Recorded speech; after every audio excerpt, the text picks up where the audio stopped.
The workshop smelled like sawdust and betrayal at 3 in the morning. I couldn't sleep. Hadn't been able to for weeks, really.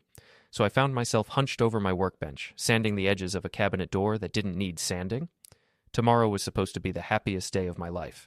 Instead, I felt like I was building my own coffin. Before we dive deeper into this story, I have one small request. Please subscribe, drop a like, comment, and hit that hype button to boost this channel so more people can discover these incredible Reddit stories. My name is Nick Carver, and I run a boat repair business here in Millbrook, Maine. It's honest work, pays the bills, and keeps my hands busy when my mind won't shut up. Tonight, my mind was screaming. Sophie had been acting strange for months. Little things at first, staying late at work, new perfume, that nervous laugh she'd developed whenever I asked about her day. I'd chalked it up to wedding stress. Hell, maybe I wanted to chalk it up to wedding stress. Sometimes the truth is the last thing you want to find. My phone buzzed on the workbench. A text notification, but not just any text. I'd been accidentally added to a group chat called Sophie's Angels, the bridesmaids. My finger hovered over the screen for a moment before I opened it. What I saw made my blood turn to ice water. Jenna, maid of honor. Girl, you are insane sneaking out the night before your wedding. Tara. Get that closure, honey. One last ride before you're tied down, Lowell. Maya. Take pics. JK, don't take pics. But seriously, get it out of your system. Sophie. You guys are terrible. It's just coffee with Eli to clear the air. Jenna. Coffee at 2 a.m.? What kind of coffee shop is open at his apartment? Tara. The kind that serves cream. Sophie. I hate you all, but also love you. Wish me luck. Maya. Use protection. Wait wrong kind of luck. I set the phone down carefully like it was a live grenade. My hands weren't shaking. That surprised me. Maybe shock has a way of steadying you before it destroys you. Eli Morrison, her ex-boyfriend from college. The fitness trainer with the perfect abs and the perfect smile and the perfect ability to make me feel like yesterday's garbage whenever he was around. Sophie had insisted on staying friends with him. He's harmless, Nick. We're just friends now. You're being paranoid. Paranoid, right. I picked up my phone again and scrolled through more messages. The conversation had been going on for hours. Apparently, this wasn't Sophie's first coffee date with Eli. The bridesmaids were treating it like some kind of reality TV show, complete with commentary and encouragement. Jenna. Remember last month when you came back with that hickey and blamed it on a curling iron? Sophie. That was a curling iron. Tara. A curling iron named Eli. Maya. You're so bad, but I'm living for this drama. Sophie. It's not drama. It's complicated. Nick is sweet, but...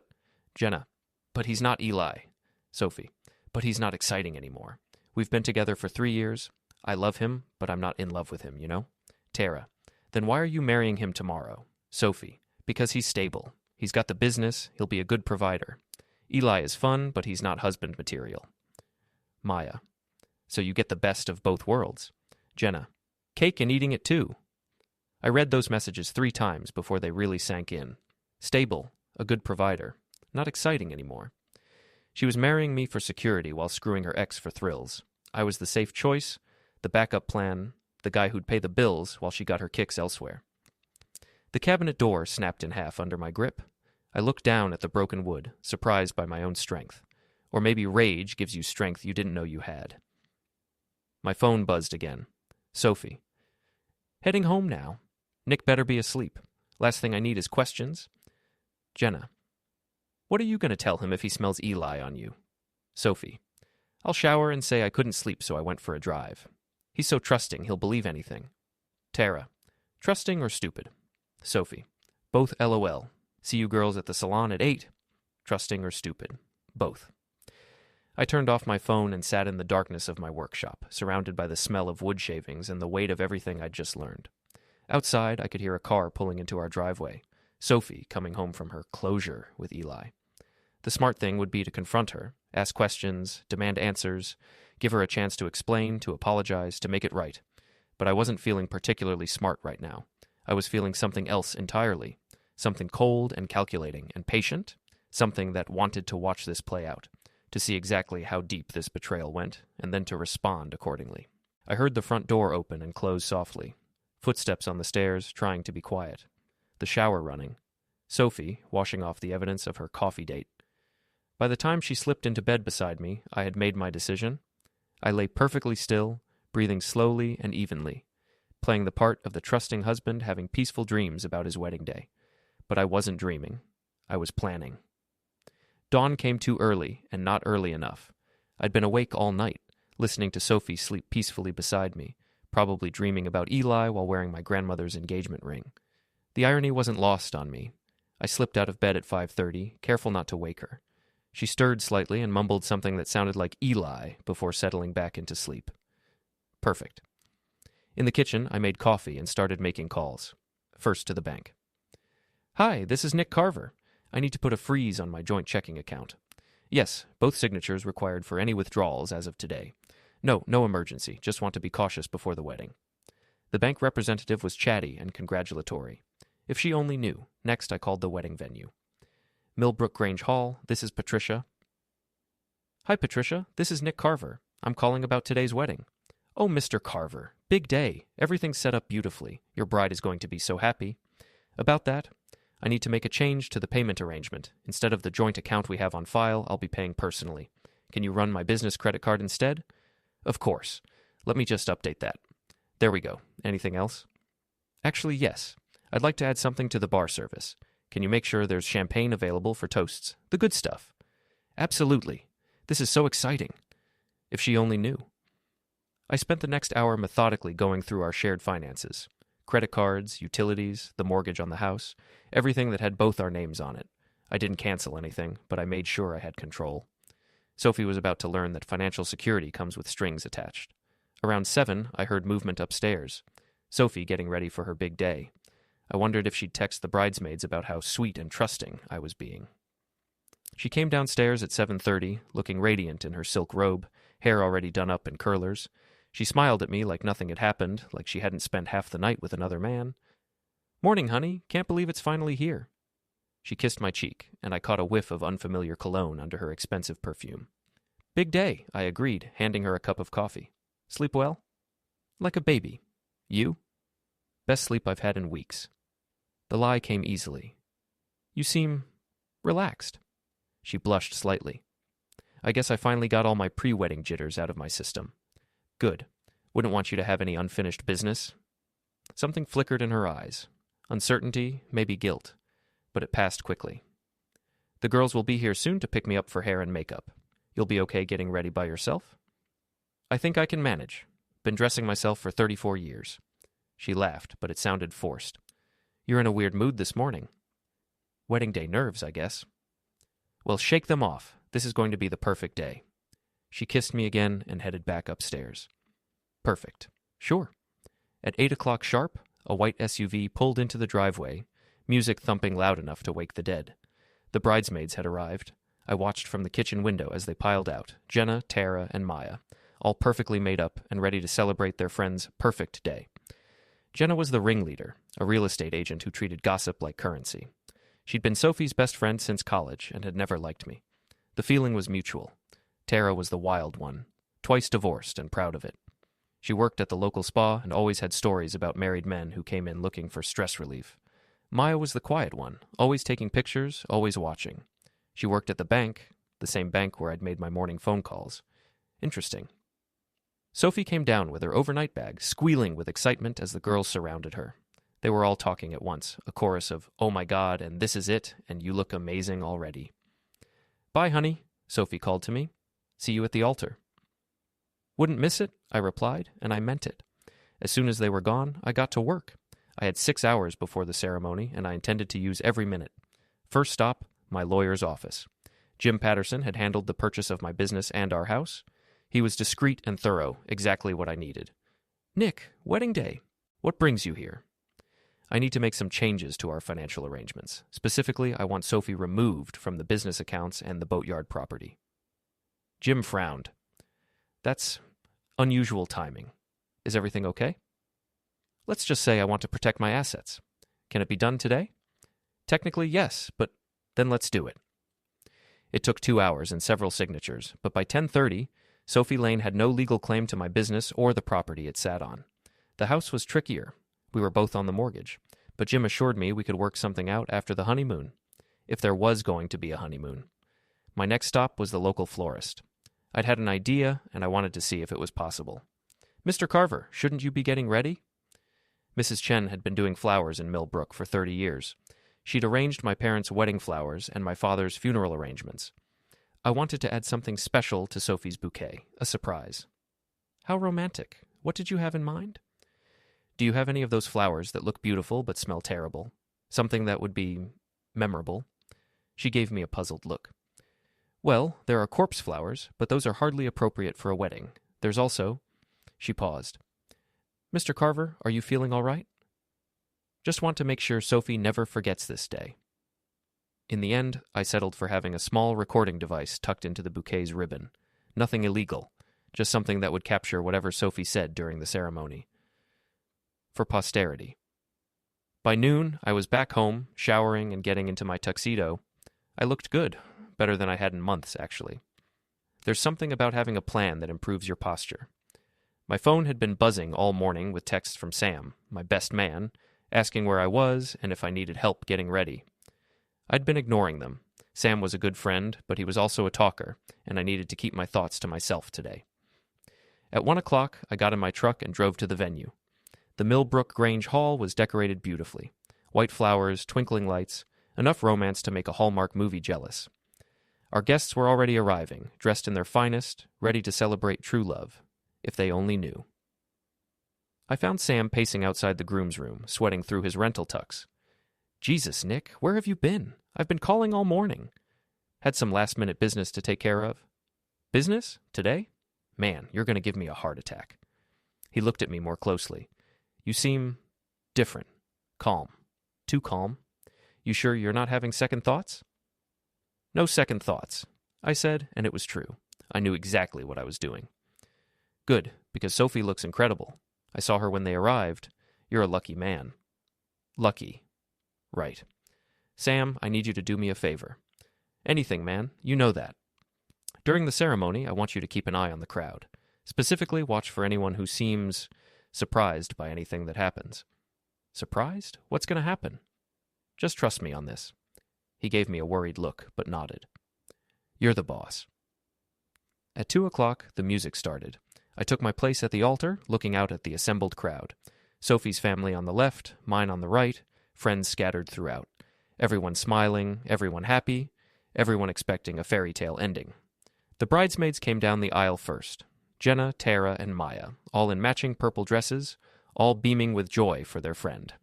They took their places across from Sam and smiled at me encouragingly. Then the music changed, and everyone stood. Sophie appeared at the back of the hall, radiant in white, her father's arm linked through hers. She was beautiful, had always been beautiful, and for a moment I felt a pang of genuine sadness for what we could have been, but then I remembered the text messages, the casual cruelty of her words, the way she'd laughed about my trust, my love, my faith in her. The sadness passed. She walked down the aisle toward me, smiling like an angel, and I smiled back. Because in about 10 minutes, everyone in this room was going to learn exactly what kind of woman Sophie Lane really was, and I was going to enjoy every second of it. Sophie reached the altar looking like every man's dream and every husband's nightmare. Her dress was perfect, her makeup flawless, her smile radiant with the confidence of someone who thought she'd gotten away with murder. You look beautiful, I whispered as she took her place beside me. You clean up pretty well yourself? She whispered back, squeezing my hand. Reverend Williams began the ceremony with the usual platitudes about love and commitment and faithfulness. I wondered if he'd ever had to officiate a wedding where the bride had spent the previous night with her ex-boyfriend. Probably not in sleepy Millbrook. We are gathered here today to witness the union of Sophie Lane and Nicholas Carver in holy matrimony, he intoned. Marriage is a sacred bond, built on trust, honesty, and mutual respect. Trust, honesty, mutual respect. I almost laughed. If anyone has any reason why these two should not be wed, speak now or forever. Hold your peace. The traditional pause, usually just a formality, not today. I cleared my throat. Actually, Reverend Williams, I have something to say. A ripple of confusion went through the crowd. Sophie's smile faltered. Nick, she whispered, what are you doing? I turned to face our guests, all 200 of them, packed into the Grange Hall with their cameras and their expectations. I want to thank everyone for coming today to celebrate love and commitment and honesty, I began, my voice carrying clearly through the hall. It means a lot to know that so many people care about Sophie and me and want to see us happy together. Sophie relaxed slightly. Maybe she thought I was just being sentimental. I also want to thank Sophie's bridesmaids, I continued, nodding toward Jenna, Tara, and Maya. They've been so supportive of Sophie throughout our engagement, so encouraging, so involved in her happiness. Jenna shifted uncomfortably. She was starting to sense something was wrong. In fact, they've been so involved that they accidentally included me in one of their group chats last night. You know how technology is. Sometimes messages go to the wrong person. The color drained from Sophie's face. "Nick," she hissed, "don't." The chat was really enlightening, I continued, pulling out my phone. I learned so much about my bride-to-be. Things I never knew. For instance, did you know that Sophie has been having coffee dates with her ex-boyfriend Eli? Very late-night coffee dates. At his apartment. Gasps from the crowd. Sophie's mother stood up in the front row, her face horrified. "Nicholas, stop this immediately," she demanded. "Oh, but Mrs. Lane, I'm just getting started. See, I also learned that Sophie finds me boring. Stable, but boring. Not exciting like Eli. According to her own words, she's not in love with me anymore. She just thinks I'll be a good provider." "Nick, please," Sophie whispered, tears starting to form. "We can talk about this later. Privately." "Privately, like your coffee dates with Eli? I don't think so." I held up my phone. "Should I read some of the messages out loud? I've got screenshots." "You bastard," Jenna snarled from across the altar. "You're humiliating her." "I'm humiliating her?" I laughed, and it came out harder than I'd intended. She humiliated herself. I'm just sharing the news. Sophie was crying now, mascara starting to run. "Nick, I can explain."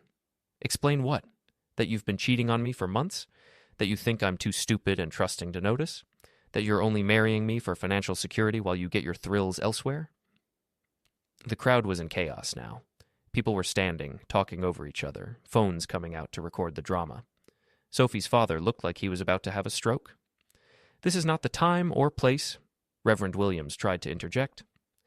"This is exactly the time and place," I cut him off. "Everyone came here to witness the truth about love and commitment. Well, here it is." I turned back to Sophie, who was sobbing openly now. "You want to know the funny thing? I would have forgiven you. If you'd come to me, if you'd been honest, if you'd shown even a shred of remorse, I would have worked through it. Because I actually loved you.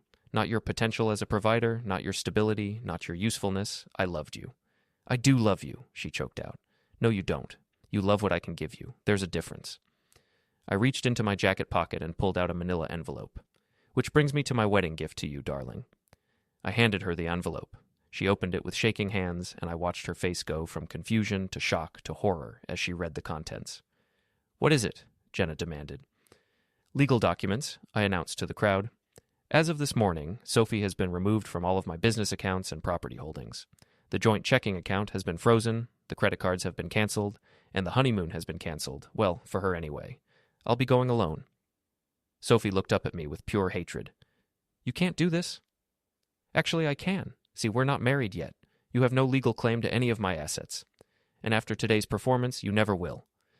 "Nick," Sam whispered from beside me, "maybe we should..." "Should what? Pretend this didn't happen? Pretend I didn't find out that my fiancée has been screwing around behind my back? Pretend that her bridesmaids haven't been encouraging and enabling her affair?" I looked out at the crowd, many of whom were recording with their phones. "I want everyone here to know exactly what kind of woman Sophie Lane is. She's a liar, a cheater, and a user. She had no intention of being faithful to me, but she was perfectly happy to take my money and my name and my devotion while she played house with her ex-boyfriend." "Stop it," Sophie screamed. "Just stop." "You want me to stop? Fine, I'll stop." I stepped back and spread my arms wide. "The wedding is off, obviously. Thanks for coming, everyone. The bar is still open. Drinks are on me. Might as well get something good out of this disaster." I started to walk away, then turned back. "Oh, and Sophie, you might want to call Eli.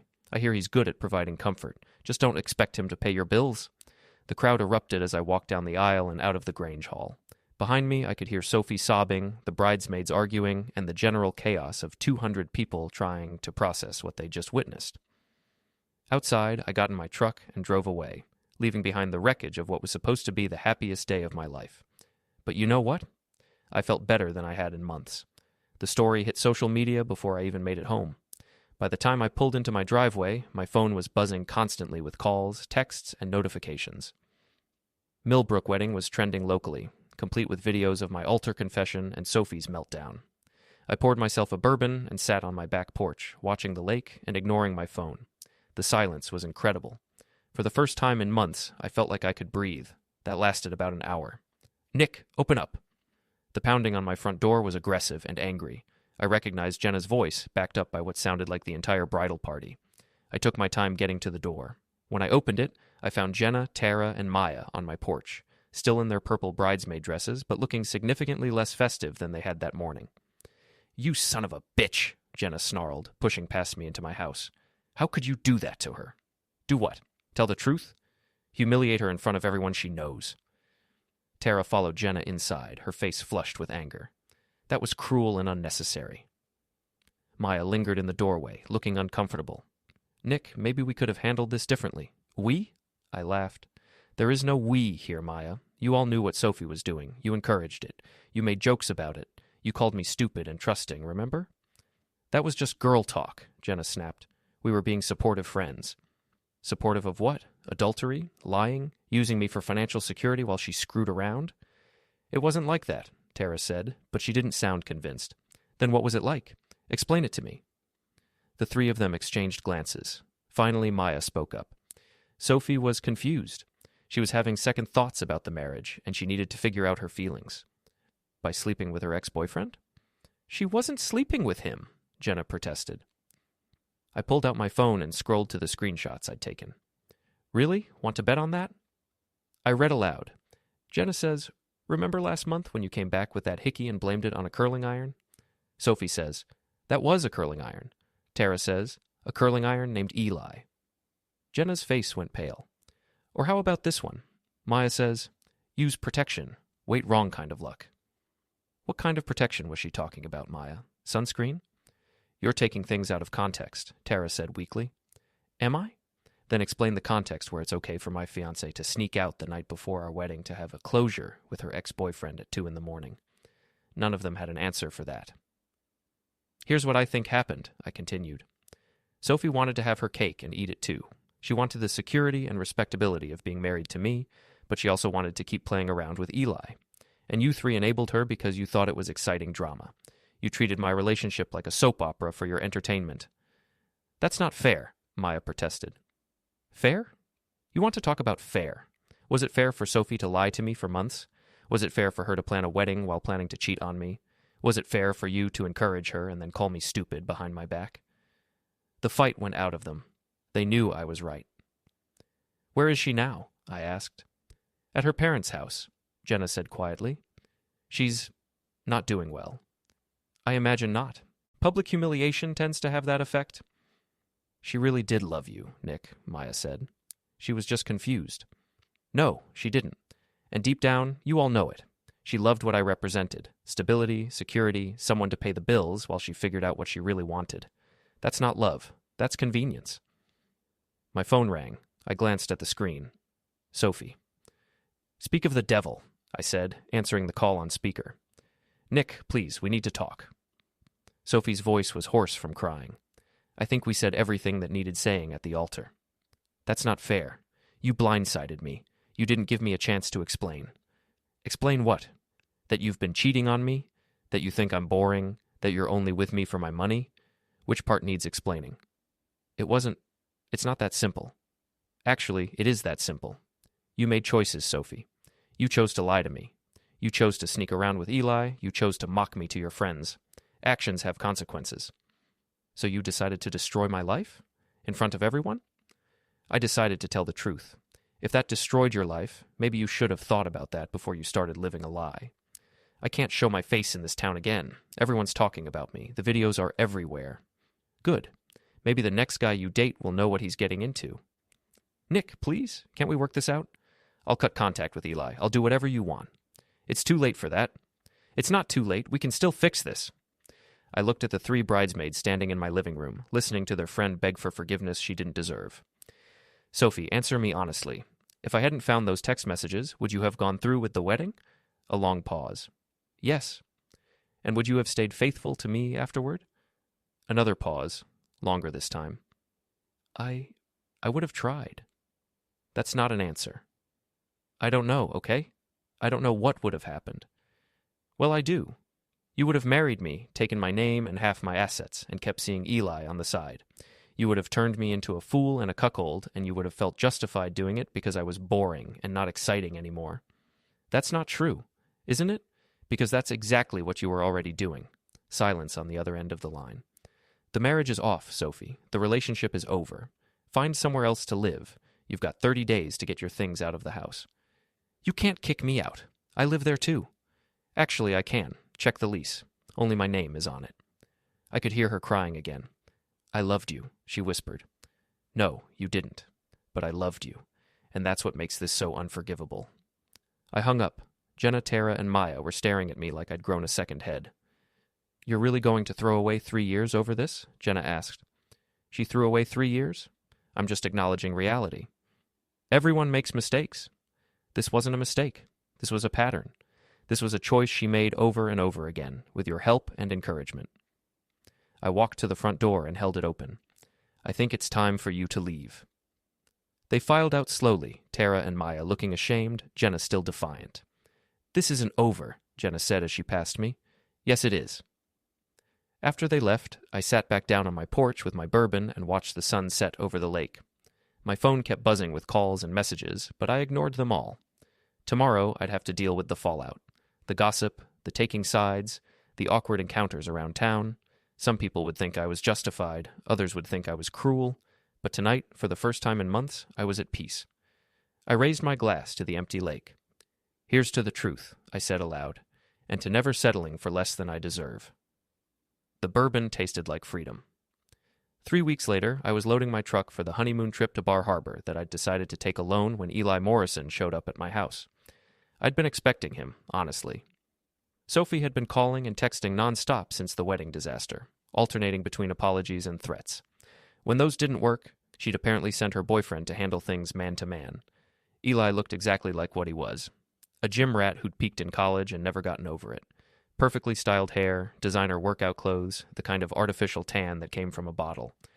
He pulled up in his BMW convertible like he was auditioning for a cologne commercial. We need to talk, he said, getting out of his car with the swagger of someone who'd never been punched in the mouth. Do we? I continued loading my truck, not bothering to look at him. You destroyed Sophie's life. You know that, right? Sophie destroyed her own life. I just made sure everyone knew about it. She made a mistake. People make mistakes. I turned to face him. A mistake is forgetting to pick up milk at the store. What Sophie did was make a deliberate choice to betray me, repeatedly, while planning to marry me for my money. That's not a mistake. That's fraud. She loves you, man. She's been crying for 3 weeks straight. She loves my bank account. There's a difference. Eli stepped closer, trying to intimidate me with his gym-built physique. You humiliated her in front of the whole town. That was way over the line. Was it over the line when you were screwing my fiancé behind my back? That's different. How? We have history. We never really got closure after college. I laughed. Closure? Is that what you call it when you sleep with someone else's woman? Sophie and I belong together. We always have. You were just convenient for her. Convenient? Yeah, I figured that out. So why don't you just let her go? Make this easy on everyone. I did let her go, at the altar, in front of God and everybody. Eli's jaw tightened. You could have handled it privately. You didn't have to destroy her reputation. Her reputation? What about mine? Was I supposed to just quietly disappear while you two lived happily ever after on my dime? You're being dramatic. Am I? Sophie was planning to marry me while continuing to see you. She was going to take half of everything I've worked for while treating me like a fool, and you were perfectly happy to help her do it. She deserves better than you?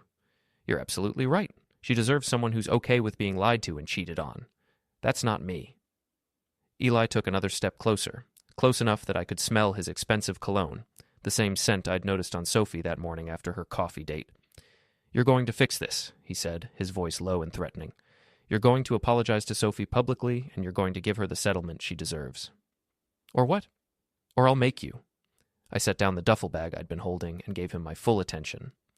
You'll make me, I repeated. How exactly do you plan to do that? I know people. I can make your life very difficult. What people? Your personal training clients? The soccer moms who pay you to count their squats? His face reddened. You think you're so smart, don't you? So superior. Compared to you? Yeah, actually. Sophie told me all about you, how boring you are, how how you never want to go out or do anything fun, how you just want to work on your boats and watch TV. And yet she was perfectly happy to let boring old me pay for everything while she had fun with you. She felt sorry for you. Sorry enough to steal from me? She wasn't stealing. What would you call it? She was planning to marry me under false pretenses, take half my assets, and continue seeing you. If that's not theft, it's close enough.